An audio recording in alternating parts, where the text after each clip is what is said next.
அனைவருக்கும் வணக்கம். தெய்வீக பலன்கள் சேனல் சார்பாக தங்களை அன்புடன் வரவேற்கிறோம்.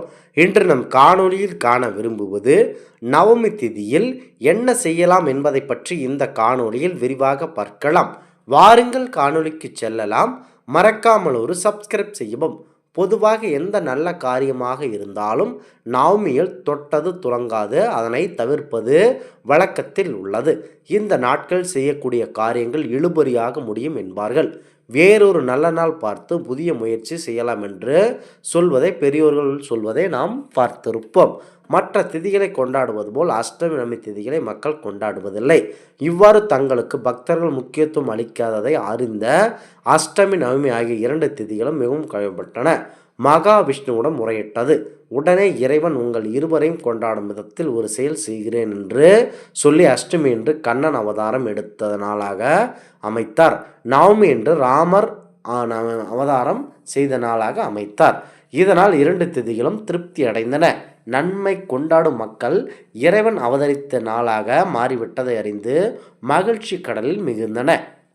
ராமர் பிறந்தது நவமி திதியில் என்பதால் ராம நவமியாக கொண்டாடுகிறோம். கிருஷ்ணர் பிறந்த நாள் கோகுலாஷ்டமி என்று கொண்டாடப்படுகிறோம். இதன் மூலம் இந்த 2 நாட்களும் தெய்வீக காரியங்களுக்கு ஏற்ற நாளாக உள்ளன. எனவே அஷ்டமி நவமி ஆகிய 2 திதிகளில் ஒதுக்க வேண்டியதில்லை. குறிப்பாக அஷ்டமி திதியில் முக்கியமான காரியத்தை செய்ய வேண்டிய நிர்பந்தம் வந்தால் அன்று கிருஷ்ணரை வணங்கிய பிறகு காரியத்தை தொடங்கலாம். அதே போல நவமி திதியில் ஒரு காரியத்தை செய்தே தீர வேண்டும் என்ற நிபந்தம் வந்தால் ராமபிரான், சீதாதேவி, அனுமன் ஆகியோரை வழிபட்டுவிட்டு அந்த காரியத்தை கண்டிப்பாக செய்யலாம். ராமபிரான் சீதையை பிரிந்து பல துயரங்கள் எல்லாம் நவமி திதியில் அவர் பிறந்த காரணத்தினால் தான் நடந்தது என்று சாஸ்திரங்கள் கூறுகின்றன. அந்த காரணத்தினால்தான் நவமி திதி நாளில் சுபகாரியங்கள், திருமணம், கிரகப்பிரவேசம், சொத்து வாங்குதல் போன்ற நல்ல செயல்கள் செய்வதை தவிர்க்க வேண்டும் என்று முன்னோர்கள் கூறியுள்ளனர்.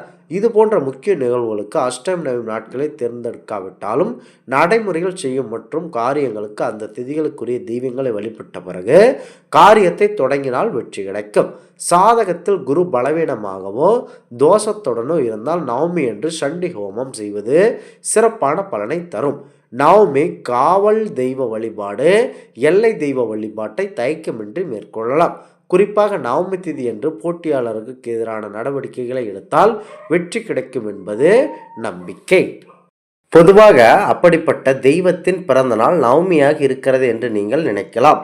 பொதுவாக ஒரு காரியத்தை தொடங்கும் போது இன்று அஷ்டமி நவமியாக இருக்கிறது, வேறொரு நல்ல நாள் பார்த்து புது முயற்சி செய்யலாம் என்று மக்கள் அனைவரும் சொல்வதை கேட்டிருப்பீர்கள். இதை அறிந்த அஷ்டமி நவமி ஆகிய 2 திதிகளும் மிகவும் கவலைப்பட்டு இறைவனிடம் முறையிட்டு உடனே இறைவன் உங்கள் இருவரையும் கொண்டாடும் விதத்தில் ஒரு செயல் செய்கிறேன் என்று சொல்லி அஷ்டமி என்று கண்ணன் அவதாரம் எடுத்த நாளாக அமைத்தார். நவமி என்று ராமர் அவதாரம் செய்த நாளாக அமைத்தார். இந்த 2 திதிகளும் சந்தோஷப்பட்டன. நம்மை மக்கள் கொண்டாட இறைவன் அவதரித்த நாளாக மாறிவிட்டதை அறிந்து மகிழ்ச்சி கடலில் மிதந்தன. எனவே நாம் 2 திதிகளும் ஒதுக்கப்பட வேண்டியது இல்லை. அஷ்டமி திதியில் முக்கியமான காரியத்தை செய்ய வேண்டிய நிர்பந்தம் வந்தால் அன்று கன்றபிரானை வணங்கிய பிறகு தொடங்கலாம். அதே போல ராமர் பிறந்த நாளையும் இருந்தால் அதனால் ராமபிரான், அனுமன் ஆகியவற்றையும் நீங்கள் தாராளமாக வணங்கலாம். தனவரவு கிடைக்க அனுமனை வழிகின்ற போது அவருக்கு வெற்றிலை மாலை அணிவித்தால் வெற்றிலை கிடைக்கும்.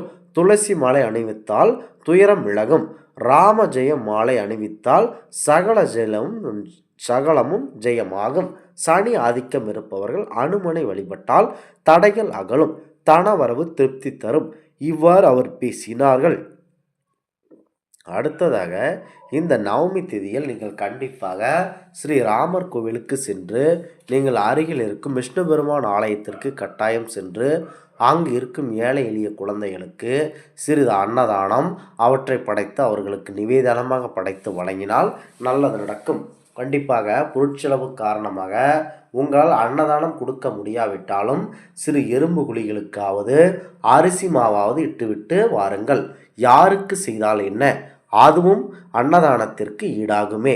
ஆனால் இறைவன் படைப்பில் அனைத்தும் ஒன்றுதான். ஆதலால் உங்களால் மனிதர்களுக்கு அன்னதானம் கொடுக்க முடியாவிட்டாலும் நீங்கள் அருகில் இருக்கும் எறும்பு குழிகளுக்காவது நீங்கள் அரிசி மாவிட்டு அந்த நவமி நாட்களில் இந்த மாதிரியான செயல்களை செய்வதன் மூலம் அந்த விஷ்ணு பெருமானின் பார்வங்கள் மீது பட்டு கண்டிப்பாக உங்களுக்கு நல்ல வாழ்க்கை அமையும். இந்த ஆன்மீக தகவல் உங்களுக்கு பிடித்து இருந்தால் தெய்வீக பலன்கள் சேனலை கட்டாயம் சப்ஸ்கிரைப் செய்து கொள்ளவும்.